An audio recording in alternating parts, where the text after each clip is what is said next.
we are doing. We came here with a very clear target to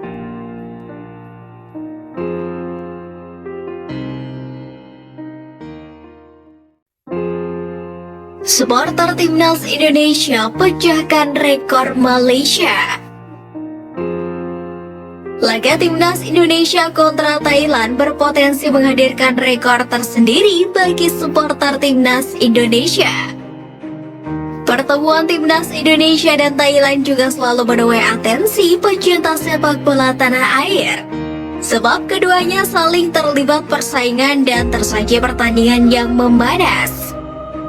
Maka dari itu ketika Timnas Indonesia menjadi tuan rumah matchday ketiga Piala AFF 2022 kontra Thailand, masyarakat pun berbondong-bondong memborong tiket.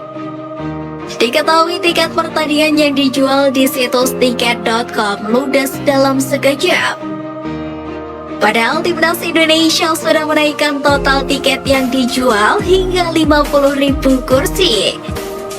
Tiket yang dijual pun harganya bervariasi, mulai dari Rp125.000 hingga tiket VIP yang dihargai sebesar Rp750.000. Namun semuanya sudah habis tak tersisa. Sebelumnya pada laga Timnas Indonesia versus Kamboja di GBK, PSSI hanya menjual sekitar 25.000 tiket saja, dengan harga yang lebih rendah dari tiket laga kontra Thailand.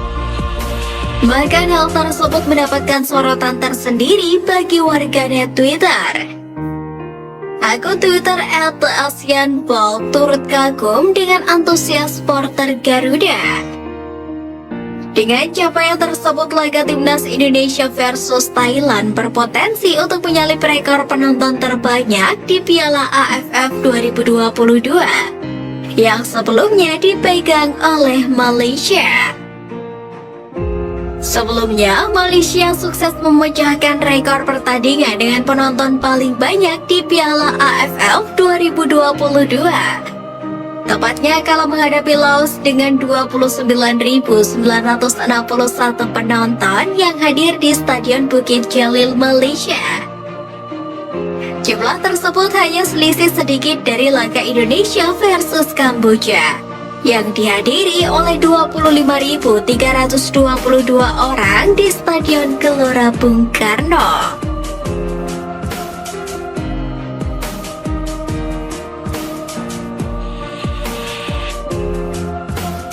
Terkesan dengan Timnas Indonesia, Paul King puji Sintayong, penggawa Garuda hingga supporter dan GBK. Menghadapi Timnas Indonesia dalam lanjutan penyisihan grup A Piala AFF 2022 membuat pelatih Thailand Alexandre Paul King memberikan sanjungan kepada Sintayong. Pelatih asal Brasil itu mengatakan Sintayong memberikan warna baru untuk Timnas Indonesia. Hal itu berkat pengalaman yang dimiliki STY dalam ajang sepak bola dunia. Paul King mengatakan capaian STY bisa dilihat saat menukangi Korea Selatan pada ajang Piala Dunia 2018 saat mengalahkan Jerman dengan skor 2-0. Tentu saja Sintayong adalah pelatih fantastis. Dia membawa banyak pemain muda ke tim. Dia membuat tim ini berubah menjadi lebih baik dalam beberapa tahun terakhir. Ucap Alexandre Paul King dalam sesi konferensi pers. Paul King lantas memuji kekuatan skuad Garuda saat ini.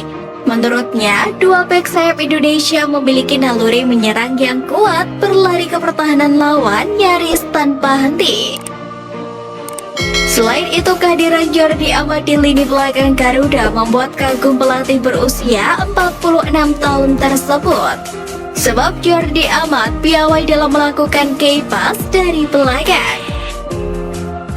Ditambah dengan adanya pemain regenerasi baru seperti Marcelino Ferdinand, Paul King menyebut Timnas Indonesia mempunyai komposisi pemain yang bagus untuk masa depan. Mengenai bertanding di Stadion Utama Gelora Bung Karno, akun Instagram resmi Timnas Thailand yakni Chang Sok memberikan pujian setinggi langit.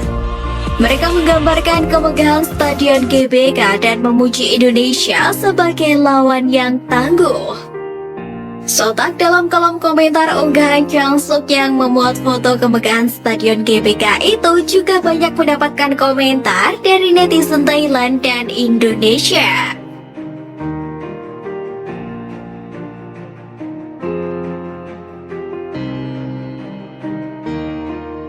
Kemenangan terbesar Timnas Indonesia Senior di era Sintayong. Pertama, Indonesia 7-0 Brunei Darussalam. Kemenangan besar Timnas Indonesia di era kepelatihan Sintayong tercipta di Piala AFF 2022 kala skuad Garuda bertemu Brunei Darussalam di laga kedua Grup A. Di laga yang berlangsung di Malaysia tersebut, Timnas Indonesia berhasil menggulung tuan rumah Brunei dengan skor masif yakni 7-0. Hebatnya 7 gol Timnas Indonesia di laga ini dibuat oleh 7 pemain yang berbeda, baik pemain yang menjadi starter maupun yang masuk dari bangku cadangan. Kedua, Indonesia 7-0 Nepal. Sebelum menghajar Brunei Darussalam, Timnas Indonesia juga berhasil meraih kemenangan besar dengan skor 7-0 atas wakil Asia Selatan Nepal. Tak tanggung-tanggung, laga yang berkesudahan dengan skor besar untuk Timnas Indonesia di laga ini dibuat di ajang sekelas kualifikasi Piala Asia 2023. Ketiga, Indonesia 5-1 Laos. Sebelum menghajar Brunei di Piala AFF 2022, Timnas Indonesia besutan Sintayong sempat menang besar atas Laos di Piala AFF 2020. Hal tersebut terjadi di laga perdana Timnas Indonesia di Grup B Piala AFF 2020 di mana skuad Garuda berhasil menang dengan skor telak 5-1. 5 gol tim merah putih kala itu dicetak oleh Asnawi Mangkualam, Irfan Jaya, Witan Sulaiman, Esra Walian, dan Evan Dimas.